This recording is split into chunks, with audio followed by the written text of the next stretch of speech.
శుభోదయం. అనుదిన జీవం అనేటువంటి ఆధ్యాత్మిక కార్యక్రమానికి మిమ్మును మీ కుటుంబాలను ప్రేమపూర్వకంగా ఆహ్వానిస్తున్నాం. ఈ ఉదయకాల ధ్యానం నిమిత్తమై సిద్ధంగా ఉన్నారు కదూ. పరిశుద్ధ లేఖన భాగంలో నుండి యోహాను సువార్త 15వ అధ్యాయం 5వ వచనాన్ని నాతో కలిసి చదువుకుందాం. ద్రాక్షావళిని నేను, తీగలి మీరు.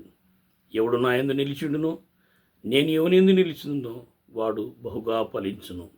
నాకు వేరుగా ఉండి మీరేమీ చేయలేరు. ప్రార్థన. దయగల ప్రభు, కృపల నాయన, ఈ ఉదయకాలం మీ వాక్యం ధ్యానిస్తుండగా మీరే మాతో మాట్లాడమని, మీ జీవవాక్కు చేత మమ్మల్ని ఉజ్జీవింపజేసి ఈ లోకములో అడిగిడ చేయమని యేసు దివ్యనామమున అడిగి వేడుకుంటున్నాం తండ్రి. ఆమెన్. ప్రియ దేవుని ప్రజలారా, యేసు ప్రభు అంటున్నారు, ద్రాక్షావళిని నేను, తీగలు మీరు. ఎవరు నా యందు నిలిచుంటారో, నేను ఎవరి యందు నిల్చునో వాడు బహుగా ఫలించును అని. బహుగా ఫలించటం ప్రతి వ్యక్తి యొక్క జీవితంలో కూడా అభివృద్ధి చెందాలి, ఆశీర్వదించబడాలి అని కోరుకుంటాం. అయితే అభివృద్ధి అనేటువంటిది, ఆశీర్వాదము అనేటువంటిది ఇక్కడ ఫలించుట అనేటువంటి మాటను వాడుతుంటున్నారు. మన విశ్వాస జీవితంలో మనం ఫలించాలి అని అంటే యేసు ప్రభు ఇక్కడ ఒక దృష్టాంతాన్ని వాడుతుంటున్నారు. అలంకారికంగా ద్రాక్షావళిని నేను, తీగలు మీరు అంటున్నారు. మనము ద్రాక్షావళిలో తీగలము. ఆ ద్రాక్షావళి ఎవరు అంటే యేసయ్య. యేసయ్యలో నీవు నేను అంటు కట్టబడి ఉంటే మనం ఫలిస్తాం. క్రీస్తులో నిలిచి ఉండడము అని అంటే మనం అనుకుంటాం, అనుదినం వాక్యం చదువుతున్నాం, అనుదినం ప్రార్థన చేస్తున్నాం, దేవుని ఆలయానికి వెళుతున్నాం, ఆరాధిస్తున్నాం, కానుకలు ఇస్తున్నాం, సేవ చేస్తూ ఉన్నాం. మంచిదే, ఇవన్నీ కూడా మంచిదే. అయితే నీవు ఇంకా ఫలించాలి అని అంటే పనికిరాని తీగలను తీసివేయాలి అని యేసుప్రభు అంటాడు.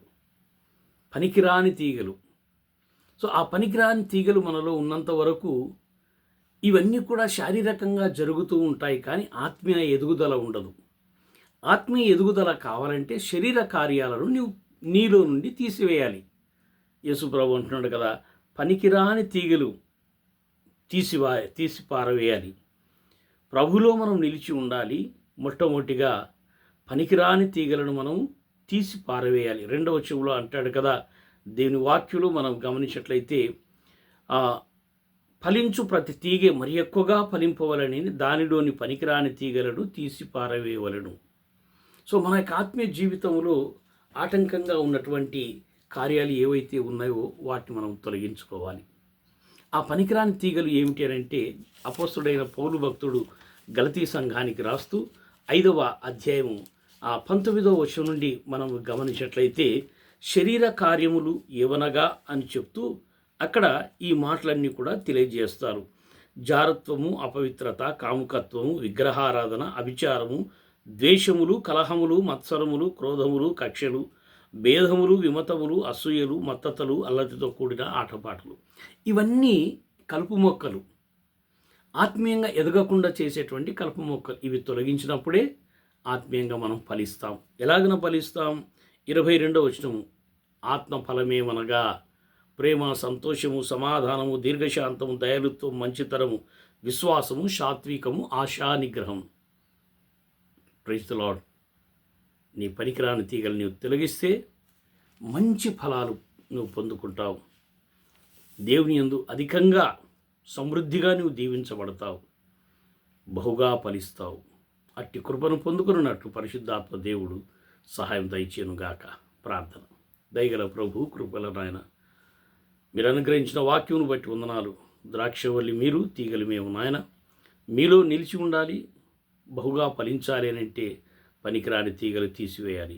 ప్రభు, మాలో శరీర కార్యాలను తొలగించుకొని మాకున్నటువంటి ఈ ప్రార్థన, మీ వాక్యం చదవటం, మీ వాక్యం ధ్యానించటం, మిమ్మల్ని ఆరాధించటం, వీటితో పాటు ప్రభు మాలో ఉన్నటువంటి శరీర కార్యాలు తొలగించుకొని మీలో బహుగా ఫలిస్తూ అనేకులకు ఆశీర్వాదకరమున్నట్టు సహాయం దయచేయమని యేసు పరిశుద్ధ నామమున అడిగి వేడుకుంటున్నాం తండ్రి.